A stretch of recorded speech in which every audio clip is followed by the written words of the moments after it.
और यही कारण है कि वर्तमान बातचीत में भाषा बदली हुई है। यह विस्तार नहीं बल्कि सुधार है।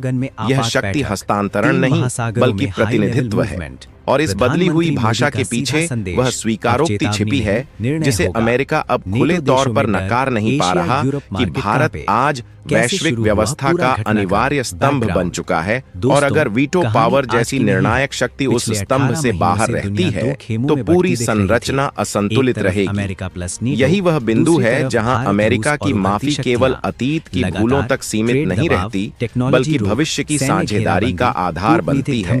और अगर आने वाले समय में यह प्रक्रिया औपचारिक रूप लेती है तो यह केवल संयुक्त राष्ट्र की संरचना में बदलाव नहीं होगा बल्कि यह उस मानसिकता का अंत होगा जिसमें कुछ देशों को जन्मजात निर्णायक और बाकी को स्थायी प्रतीक्षारत मान लिया गया था। और इस तरह वर्तमान समय की यह कहानी एक स्पष्ट संकेत देती है कि वीटो पावर अब इतिहास की विरासत नहीं बल्कि वर्तमान की आवश्यकता बन चुकी है, और भारत उस आवश्यकता के केंद्र में खड़ा है, बिना शोर बिना दावा। लेकिन पूरी वैश्विक स्वीकृति के साथ ध्यान दीजिए कि भारत ने इस पूरे विमर्श में कहीं भी आक्रामक राष्ट्रवाद या सार्वजनिक दबाव की रणनीति नहीं अपनाई। न कोई धमकी, न कोई अभियान, बल्कि एक ठोस व्यवहार जिसमें भारत ने यह दिखाया कि बिना वीटो पावर के भी वह जिम्मेदार, संतुलित और दीर्घकालिक सोच वाला खिलाड़ी रह सकता है। और यही बात अमेरिका सहित कई वैश्विक शक्तियों को यह सोचने पर मजबूर करती है कि अगर यह देश वीटो पावर के साथ बैठता है तो यह मंच अधिक अवरुद्ध नहीं बल्कि अधिक विश्वसनीय बनेगा। आज की तारीख में वीटो पावर पर हो रही यह बातचीत दरअसल उस मानसिकता के अंत का संकेत है जिसमें कुछ देशों को स्थायी निर्णायक और बाकी को स्थायी दर्शक मान लिया गया था। और अगर यह प्रक्रिया आगे बढ़ती है तो यह केवल भारत की कूटनीतिक सफलता नहीं होगी बल्कि उस वैश्विक व्यवस्था की जीत होगी जो बहुध्रुवीय संतुलन को स्वीकार करती है। यही वजह है कि अमेरिका की माफी को भावनात्मक कमजोरी समझना भूल होगी। यह माफी एक रणनीतिक पुनर्स्थापन है, एक यह मान लेना कि भारत के साथ पुराने पैमानों से काम नहीं चल सकता, और वीटो पावर उसी नए पैमाने की सबसे ठोस अभिव्यक्ति है। आने वाले समय में यह स्पष्ट हो जाएगा कि यह बदलाव कितनी तेजी से औपचारिक रूप लेता है, लेकिन इतना तय है कि दुनिया अब उस बिंदु से आगे निकल चुकी है जहां भारत को वीटो पावर के बिना वैश्विक निर्णयों में हाशिए पर रखा जा सके।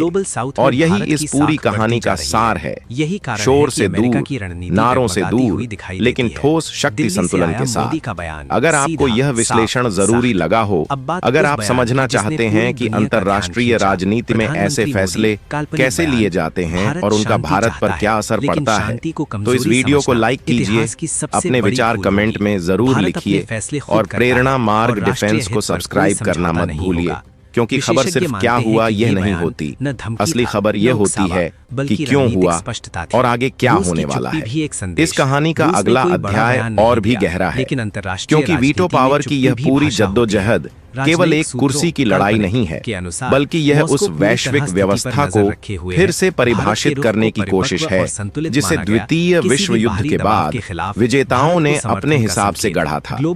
अमेरिका के भीतर चल रहे नीतिगत बदलावों को अगर हम बारीकी से देखें तो वहां के थिंक टैंक्स अब यह खुलकर स्वीकार करने लगे हैं कि रूस यूक्रेन संघर्ष और मध्य पूर्व के तनाव ने संयुक्त राष्ट्र सुरक्षा परिषद की अक्षमता को पूरी दुनिया के सामने नंगा कर दिया है। जब भी कोई बड़ा वैश्विक संकट आता है, वीटो पावर का उपयोग समाधान के लिए नहीं बल्कि एक दूसरे के हितों को काटने के लिए किया जाता है, जिससे यह संस्था एक डेडलॉक का शिकार हो गई है।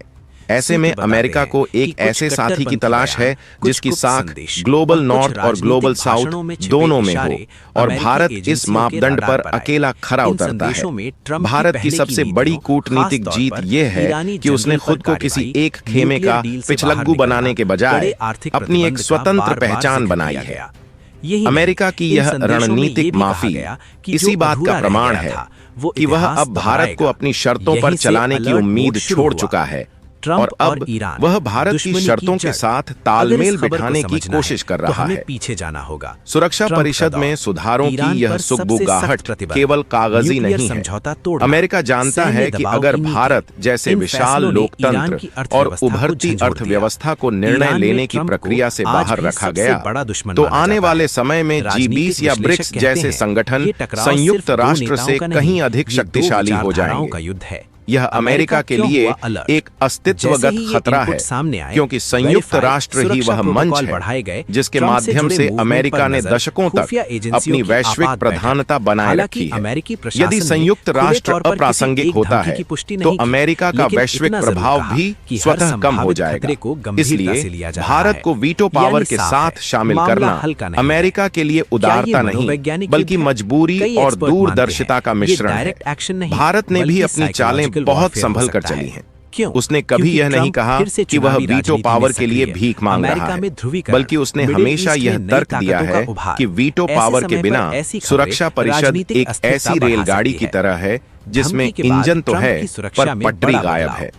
आज जब हम इंडो पैसिफिक क्षेत्र की बात करते हैं तो वहां चीन की बढ़ती आक्रामकता को रोकने के लिए अमेरिका को भारत की उतनी ही जरूरत है जितनी भारत को तकनीक और सुरक्षा के मोर्चे पर अमेरिका की। लेकिन इस साझेदारी में अब बराबरी का भाव आ चुका है।